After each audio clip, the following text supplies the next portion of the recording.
ദൈവത്തിൻ്റെ അതിപരിശുദ്ധ നാമം മഹത്വപ്പെടുമാറാകട്ടെ. നമ്മളിന്ന് വായിക്കുന്നത് വിശുദ്ധ ലൂക്കോസിൻ്റെ സുവിശേഷം 5-ാം അധ്യായം 10-11 തിരുവചനങ്ങൾ. അതുപോലെ തന്നെ അവൻ്റെ പങ്കുകാരായ സെബെദിപുത്രന്മാർ യാക്കോബും യോഹന്നാനും വിസ്മയിച്ചു. യേശു ശിമയോനോട് പറഞ്ഞു, ഭയപ്പെടേണ്ട, നീ ഇപ്പോൾ മുതൽ മനുഷ്യരെ പിടിക്കുന്നവനാകും. വള്ളങ്ങൾ കരയ്ക്കടുപ്പിച്ചതിന് ശേഷം എല്ലാം ഉപേക്ഷിച്ച് അവർ അവനെ അനുഗമിച്ചു. പരിശുദ്ധ തൃത്വൈക ദൈവത്തിന് സ്തുതി.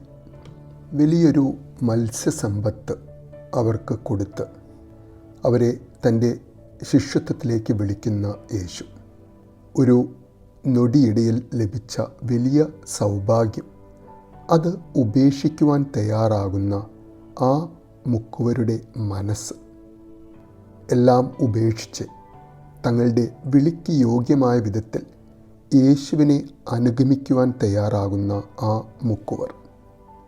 ഇവിടെ യേശുവിൻ്റെ ശിമയോനോടുള്ള വാഗ്ദാനം, നീ ഇപ്പോൾ മുതൽ മനുഷ്യരെ പിടിക്കുന്നവനാകും എന്നതാണ്. എന്താണ് അവൻ്റെ കുലത്തൊഴിലായ മീൻപിടുത്തവും ഈ പുതിയ ദൗത്യവും തമ്മിലുള്ള വ്യത്യാസം? അവൻ്റെ പഴയ തൊഴിലിൽ അവർ പിടിച്ചിരുന്ന മീനുകളെല്ലാം ഉടനടി ചാകുകയാണ്. ചത്ത മത്സ്യങ്ങളുമായാണ് മുക്കുവരുടെ കടലിൽ നിന്നുമുള്ള തിരിച്ചുവരവ്. എന്നാൽ പുതിയ യേശു ഏൽപ്പിക്കുന്ന ദൗത്യത്തിൽ പാപത്തിൽ മരിച്ച മനുഷ്യൻ യേശുവിലേക്ക് വന്ന് പുതുജീവൻ നേടുന്ന ഒരു വലിയ ശുശ്രൂഷയിലേക്കാണ് യേശു ആ മുക്കുവരെ ക്ഷണിക്കുന്നത്. യേശുവിൻ്റെ ആഗ്രഹം അവരുടെ കണ്ണുകളെ മത്സ്യത്തിൽ നിന്നും മാറ്റി തന്നിലേക്കും നഷ്ടപ്പെട്ട ആളുകളുടെ, ദൈവരാജ്യം എന്താണ് എന്നറിഞ്ഞിട്ടില്ലാത്ത ആളുകളുടെ ജീവിതത്തിലേക്കും കൊണ്ടുവരിക എന്നുള്ളതായിരുന്നു. അതിനായാണ് അവൻ അന്ന് ആ മുക്കുവരെയും ഇന്ന് നാം ഓരോരുത്തരെയും അവനിലേക്ക് ക്ഷണിക്കുന്നത്. മനുഷ്യരെ നേടുവാനായി നാമും നമ്മുടെ വലിയ തിരക്കുകൾക്കിടയിൽ ഒരല്പസമയം കണ്ടെത്തി യേശുവിനായി, പ്രത്യേകിച്ച് അടുത്ത ജനറേഷനായി വളർന്നു വരുന്ന യുവതി യുവാക്കളെയും കുഞ്ഞുങ്ങളെയും യേശുവിലേക്ക് ആകർഷിക്കുവാൻ, യേശുവിനെ അവർ തിരിച്ചറിയുവാൻ, യേശുവിൽ വിശ്വസിച്ച് അവൻ്റെ വിശുദ്ധ ബലികളിൽ മുടങ്ങാതെ പങ്കെടുക്കുവാൻ, അങ്ങനെ ചെറുതും വലുതുമായ പ്രേക്ഷിത വേലയിലേക്ക് തിരിയുവാൻ അവൻ ആഗ്രഹിക്കുന്നു.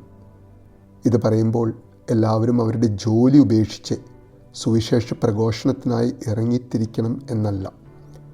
വിശുദ്ധ പത്രോസിനെ പോലെ, സ്ലിഹന്മാരെ പോലെ ചിലരെയെല്ലാം ഇന്നും ദൈവം അവൻ്റെ വേലയ്ക്കായി, മുഴുവൻ സമയ ഉത്തരവാദിത്തങ്ങൾ നിറവേറ്റുവാനായി യേശു തന്നിലേക്ക് വിളിച്ച് ചേർത്തിട്ടുള്ളവരുണ്ട്. എന്നാൽ നാം എല്ലാവർക്കുമായുള്ള ഒരു നിർദ്ദേശം യേശു തൻ്റെ സുവിശേഷത്തിലൂടെ നമുക്ക് തരുന്നുണ്ട്.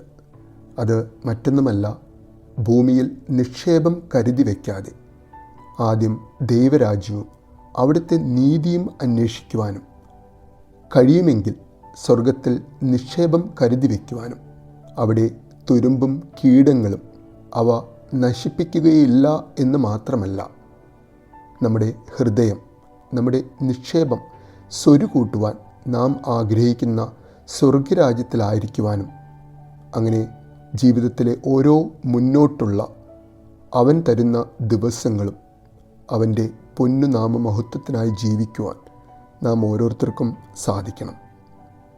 യേശുവിൻ്റെ നിർദ്ദേശപ്രകാരം വലയിട്ടപ്പോൾ വഞ്ചി നിറയെ മീൻ ലഭിച്ചു.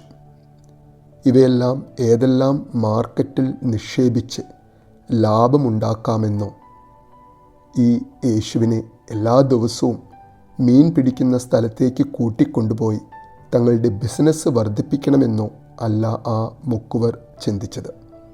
അവർ ഉപേക്ഷിക്കുകയാണ്. നാം ഒന്നും ഉപേക്ഷിച്ചില്ലെങ്കിലും നമുക്ക് ദൈവം തന്ന താലന്തുകൾ, ദൈവം തന്ന കഴിവുകൾ, ദൈവം നമുക്ക് തന്ന ചെറുതും വലുതുമായ സമ്പാദ്യങ്ങൾ, ഇവയുടെ ഒരംശമെങ്കിലും യേശുവിൻ്റെ മഹത്വത്തിനായി നമുക്ക് ഉപയോഗിക്കുവാൻ സാധിക്കുന്നുണ്ടോ? അവൻ്റെ വിളിയുടെ ശക്തിക്കനുസരിച്ച് നമുക്കതിനെ സാധിക്കട്ടെ എന്നാഗ്രഹിക്കുന്നു, പ്രാർത്ഥിക്കുന്നു. നല്ലൊരു ദിവസം നേരുന്നു.